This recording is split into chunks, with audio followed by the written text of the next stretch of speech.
السلام علیکم ورحمۃ اللہ وبرکاتہ۔ اعوذ باللہ من الشیطان الرجیم، بسم اللہ الرحمن الرحیم۔ رب اشرح لی صدری ویسر لی امری واحلل عقدۃ من لسانی یفقہوا قولی۔ رب یسر ولا تعسر وتمم بالخیر رب زدنی علما۔ اللہم صل علی محمد وآل محمد وعجل فرجہم۔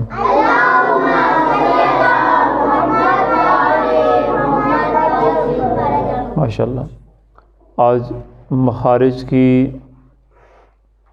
تقریباً آخری کلاس ہے، یعنی کہ جو مخارج میں جو ہم نے حروف الہجا سیکھنے تھے وہ تقریباً ہم سیکھ چکے ہیں۔ جیسا کہ ہم نے شروع میں پڑھا کہ تجوید 3 چیزوں کا مجموعہ ہے: مخارج، صفات اور قواعد۔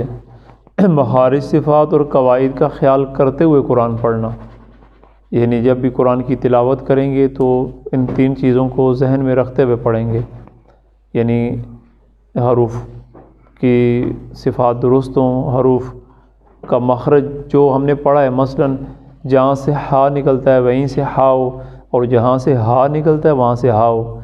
جیسے الحمد اور اہدی، تو اب اس کے بعد اگر غلطی ہو، بندہ الحمد کو الحمد پڑھ جائے خدا نخواستہ، اور اہدی کو اہدی پڑھ جائے تو پھر یہ اس کی اپنی کمی ہے۔ سامنے دیکھیں، ٹھیک ہے۔ اب ہم نے سیکھ لیا اور اب انشاءاللہ روزانہ اس کی مشق کرتے رہیں گے کہ جو حروف ہیں، ہر حرف کا جو مخرج ہے وہ حرف وہیں سے اب ادا ہونا چاہیے انشاءاللہ۔ اس کے بعد جو آخری سبق ہے ہمارا، جیسا کہ معلوم ہے آپ کو کہ مخارج کتنے ہیں؟ 5 ہیں: ہونٹ، زبان کی نوک، منہ کا خالی حصہ،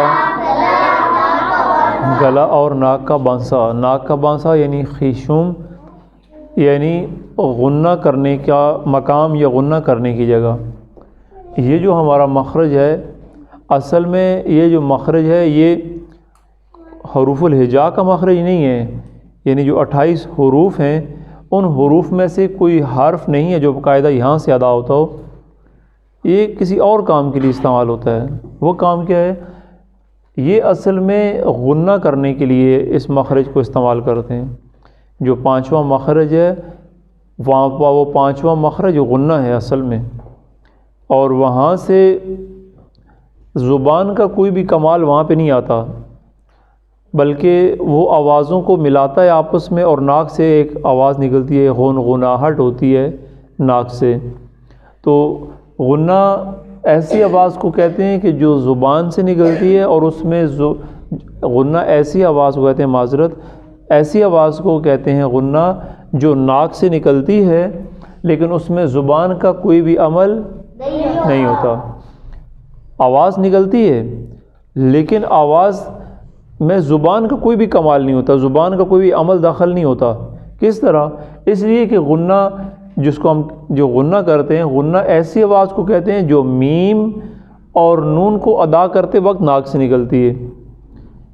اب یہ مختلف کیفیتیں بن جاتی ہیں، مختلف طریقے ہوتے ہیں اس میں، یعنی جب میم مشدد یا نون مشدد ہو، یعنی ایسی میم جس پر کیا ہو؟ تشدد ہو، ایسی میم جس پر ایسی میم جس پر کیا ہو؟ تشدید ہو۔ ایسا میم جس پر تشدید ہو، یا ایسا نون کے جس پر تشدید ہو، اس کو کہتے ہیں میم مشدد و نون مشدد۔ نون میم مشدد یا نون مشدد، کون سا میم اور نون؟ وہ میم جس پر تشدید ہو اس میم کو کہتے ہیں میم مشدد، یعنی ایسا میم کہ جس کے اوپر کیا ہے؟ تشدید ہے۔ یہ چھوٹا سا ڈبلیو، ایک 3 سر والا ایسا ایک ڈبلیو ہوتا ہے، چھوٹا سا ڈبلیو کی طرح نہیں ہوتا لیکن اس سے ملتا جلتا ہے، گولائی میں ہوتا ہے، 3 کنارے ہوتے ہیں اس کے، 3 سر ہوتے ہیں، اس کو تشدید کہتے ہیں۔ اگر میم پہ ہوگا تو میم کو کہیں گے میم مشدد، کیا کہیں گے؟ میم مشدد۔ اور اگر یہ تشدید نون پہ ہوگا تو اس نون کو کیا کہیں گے؟ نون مشدد۔ یہ اب جس نون اور میم پر تشدید آ جائے اس کو پڑھتے ہوئے ناک میں غنغناہٹ ہوگی، ناک میں غنہ آئے گا. کیسے؟ جیسے حمزہ زیر نون ان اور نون زبر نا، کیا بن جاتا ہے؟ ان. اور یہ ایک الف کی مقدار روکنا ہوتا ہے. ایک الف کی مقدار جیسے ہوتی ہے، جیسے آپ کہتے ہیں نا با زبر با، یہ ایک مقدار مقرر کر دی گئی. یہ جو ایک با زبر با، یہ ایک الف کی مقدار ہے. یعنی ایک الف کتنا آپ نے لمبا کرنا ہوتا ہے، یعنی جتنا با زبر با، یہ ایک مقدار ہے. اب اس کو بڑا کریں گے، با کھڑی زبر با، یہ دو مقداریں ہو گئی. یا با کے ساتھ الف مد لگ جائے اگر با کے ساتھ، تو پڑھتے ہیں با زبر الف با. یہ دونوں با کے اوپر کھڑی زبر آ جائے یا با کے ساتھ الف مد لگ جائے، یا با کے نیچے کھڑی زیر ہو یا با کے ساتھ یا مد لگ جائے، یا با کے اوپر پیش ہو یا با کے ساتھ واو مد لگ جائے، ایک ہی وزن ہے. کیا؟ با پیش بو، لیکن با الٹا پیش بو، یا با واو پیش بو، دو وزن آگے. یہ وزن سمجھا رہا ہوں. یہ جو غنہ ہم کرتے ہیں، یہ قرآن میں جہاں بھی آئے گا، جو قرآن ہم استعمال کر رہے ہیں تجوید کے، اس میں یہ پنک کلر ہے. کون سا کلر ہے؟ پنک کلر آتا ہے. اچھا، یہ اخفا میں بھی استعمال ہوتا ہے. جیسے اگلا لفظ پچھلے لفظ میں چھپ جاتا ہے، جیسے میم زیر نون من. ناک آواز، ناک کدھر آتی ہے؟ آواز میں. اور یہاں میم کے لیے تو مخرج نکلتا ہے، جیسے میم زیر نون.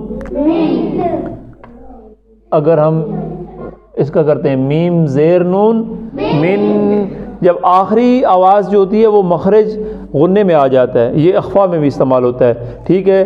اور جیسے حمزہ نون زبر ان، اخفا ہو جاتا ہے. اور یہ نون کی آواز کدھر جاتی؟ یہ کہتے ہیں اس کو کہ جو نون ہے وہ حمزہ میں چھپ گیا مثلا، تو ہم کہتے ہیں حمزہ نون زبر ان، یہ اخفا ہے. اب حمزہ نون زیر ان نون زبر نا، اننا میم زبر الف ما، انما ان، روکتے ہیں انما، یہ وزن ہے. یا آئین زبر میم ام، میم زبر ما، یہ عم یتساءلون. 30واں سپارہ جہاں سے شروع کرتے ہیں سورہ نبا. عم عم عم عم، کیا پڑھتے ہیں؟ اور اگر الف مد سادہ جیسے کرتے ہیں عم، کیا پڑھتے ہیں؟ یہ سمجھ آ رہی ہے نا آپ کو؟ اگر یہ خالی یہاں شروع ہے عین زبر میما میم زبر ما، کیا بنے گا؟ عم. کیا ہے؟ عم. ہونٹ پراپر بند ہوتے ہیں، جڑتے ہیں آپس میں. عم. اور اگر الف مد ساتھ لگ جائے کیا پڑھتے ہیں؟ عم. اب بڑا کیوں کر دیا اس کو؟ الف مد آ گیا ساتھ، شاباش. اسی طرح ایک نون غنہ کرتے ہوئے ایک غنے کی مثال یہ ہے کہ اگر غنہ تب ہوتا ہے، غنغناٹ ناک میں تب آتا ہے، خیشوم تب ہوتا ہے ناک کے بانسے میں جب نون مشدد آ جائے اور میم مشدد آ جائے ایک، یا اخفا ہو جائے، جیسے حمزہ زیر نون ان، یا میم زیر نون من. ٹھیک ہے. یا حمزہ زبر نون ان، اس صورت میں بھی غنہ ہوتا ہے. اور ایک صورت یہ ہوتی ہے کہ جیسے نون ساکن ہے، جیسے میم یہ میں یقول، یا میں آ جائے ادھر میں سیقول سو ہا ہو نہیں، یہ کسی اور جگہ ہے. وَمِنَ النَّاسِ مَن يَقُولُ، وَمِنَ النَّاسِ مَن يَقُولُ آمَنَّا، آ گیا نا. وَمِنَ النَّاسِ، یہ ہم پڑھتے ہیں نا قرآن میں، یہ وَمِنَ النَّاسِ، اب کتنے غنّے ہو رہے ہیں؟ مَن يَقُولُ، مَن يَقُولُ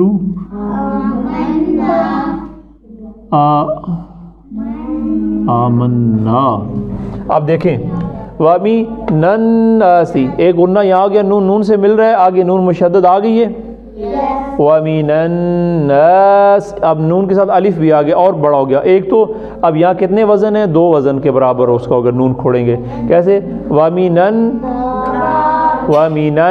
رکے وَمِنَ النَّاسِ، وَمِنَ النَّاسِ تو نہیں پڑھیں گے، نون کے ساتھ الف آ گیا، پڑھیں گے عرفان وَمِنَ النَّاسِ. اور آگے پھر کیا آ گیا غنہ؟ میم کے بعد نون ساکن ہے، اور نون ساکن کے بعد کیا ہو رہا ہے؟ تشدید آ رہی ہے. پھر یا کے اوپر میم جب یا سے مل رہا ہے تو کیا کر دیں؟ من یقول، من یقول. یہ قرآن میں بار بار آتے ہیں الفاظ. اس کو کیا پڑھیں گے؟ من یقول. اس کو کیا پڑھیں گے؟ وَمِنَ النَّاسِ.